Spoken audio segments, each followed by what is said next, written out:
Hi, BookTube. It's Gina. Happy Friday. Yay! We made it through the week. It's been a week this week. I have a feeling these weird weeks are going to continue on. So I am wearing my cozy Mickey sweatshirt and just enjoying some time at home. It is cold here. We are having an unseasonably cold February. It's very weird, but it's actually blue and clear out right now. So it's really, really pretty, but I've been missing you guys. And so I thought it would be fun to hop on today and just say hi and share 10 books that I am going to read this year. Now, I do this all the time. I bring out the books that I want to read and then I don't read them. I was looking back over last year and I did like classics I wanted to read. Did I read any? I don't think I read a single one of them, but these books I am definitely gonna read, and I'm going to do a check-in at the end of the year with you, and if I haven't read these, I'm gonna tell you. I know you guys don't really care if I actually read them or not. No one's holding me accountable, but these are 10 books that I really do want to read. I'm going to call them cozy because I haven't read them. I'm not sure how cozy some of them are. Some of them I know are going to be really cozy, and I will tell you which ones, of course, those are. But yeah, I'm also trying to read more of my physical books this year. You know, I love to read on my Kindle, and what I do a lot of times is I will pick the book I'm going to read and then I will reserve it at the library on my Kindle. But I don't want to do that with these. A lot of them are older books. They don't have them at the library, and so I need to read the physical copy. So I do want to try to read more of my physical books that I have not read this year. Yeah, so let's just jump into the books. The first one is one of the Marcia Willett books that I found used, and actually I bought all of these books used, I think. Oh, except for one. I'll show you that one. But this is First Friends. I've got a few of these. I think this is her first book, and Marcia Willett is a little hit or miss for me.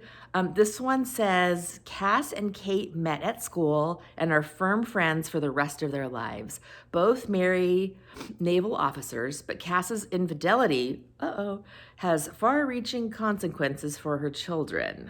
And Kate's. Many of the characters in First Friends appear in later Marcia Willett novels, and we meet their children as well. So that sounds interesting. We'll see. But I do want to read a little bit more Marcia Willett this year because a lot of people recommend her as somebody similar to Rosamund Pilcher, who's my favorite. I don't think she's nearly as good, but her books do fill a cozy void when I need something extra cozy. Speaking of Rosamund Pilcher, a couple years ago, I bought a bunch of books that were showing as from Rosamund Pilcher's bookshelves, and they were blurbed by her. The one I've read so far that I bought, it was not very good, but I do want to read them. This one is Meeting Lily by Sarah Woodhouse, and look at that cover. Isn't that gorgeous? Let's see, and is there a blurb from Rosamund Pilcher on here? There is not. So this was just one that was showing up as a recommendation by her. But I do like this because it's a library book and it's got the old library pocket in the back, which I think is super duper cute. I don't generally like books with the library sticker still on it, but it was inexpensive. So I do want to read this one. I'm not going to read you the blurbs for all of these because this would just take too long. So those are the two that are sort of Rosamund Pilcher-esque. Next, this is actually the only one off of this list that I bought new. This is the new Jacqueline Winspear, The Comfort of Ghosts, the last Maisie Dobbs novel. And I bought this one new because I love these books. I do like to support the author, and I wanted to have this one on my shelves, but I do want to read this before any more time goes by. So this is definitely going on the 2025 pile. Next is The Pursuit of Love, and this is a 2-book bind up, Love in a Cold Climate by Nancy Mitford. The Pursuit of Love is going to be a book club pick for Sandy at Miss Reads a Lot's book club, 1001 Books You Must Read Before You Die book club.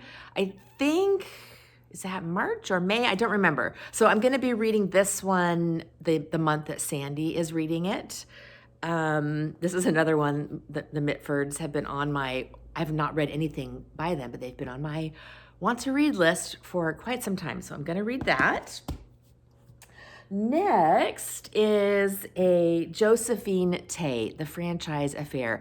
I've only read one Josephine Tay book, and I really, no, that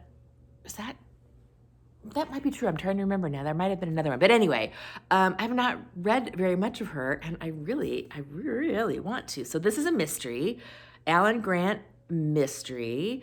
And it says, Robert Blair was about to knock off from a slow day at his law firm when the phone rang. It was Marion Sharp on the line, a local woman of quiet disposition who lived with her mother at their decrepit country house, The Franchise. I mean, a decrepit country house. Whew, that is right up my alley. So that's going on the pile. The next one, this was a recommendation by a ton of people. This is, oh, it's very shiny. Eric Malpass, Mornings at 7, Tales from the Pentecost Family. And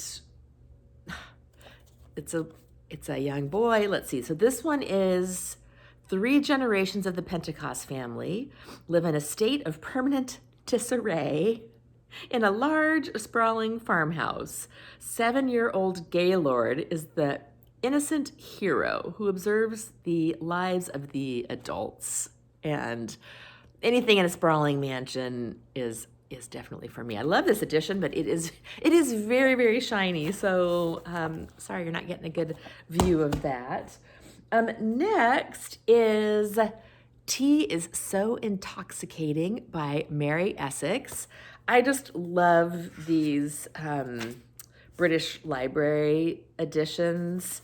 They've got the French flaps, and let's see. Oh, look what I found.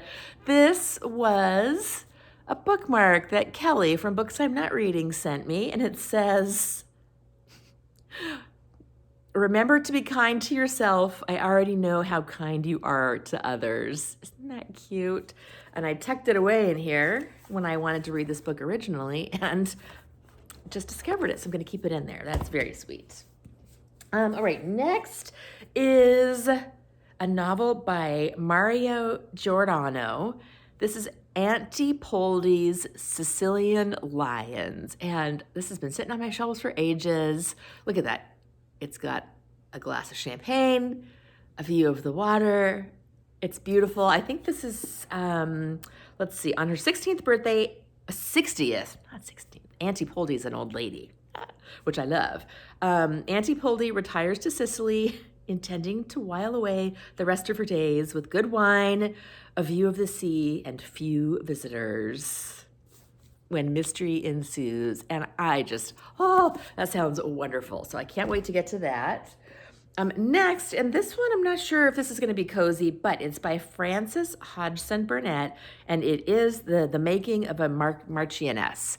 And this is one of those Persephone pictorial editions, which I just think are gorgeous.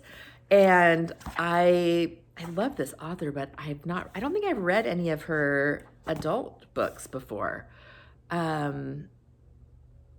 So sorry, I'm reading the cover. So I don't know much about this one, but I'm definitely going to get to that. And then lastly, this was a really good find because this is a gray Persephone with the beautiful cover, with the beautiful end papers. And I found this used a few years ago at the Half Price bookstore. And I never see these gray Persephones. I think this is the only one I've ever seen in a bookstore before. So I was very excited to find this. Oh, and I forgot to tell you what it's called. It's Ruby Ferguson, and it is Lady Rose and Mrs. Memmary. And this is another one that I've just wanted to read forever. It's a skinny little thing. But it's gotten really good reviews. My friend Gina, who has a very similar taste to me, loved this book, so I'm very excited to dig into that. So here's my pile. This is my 10 books I am definitely gonna read in 2025. We'll see how that goes. Do you have any reading plans for 2025? Can you believe it's February already? It's been a bonkers year, but I am trying to stay cozy, stay warm, spend time with my family and my 5 cats, and just enjoy the winter and the coziness. So I hope you're having a great day, and I will talk to you later. Bye.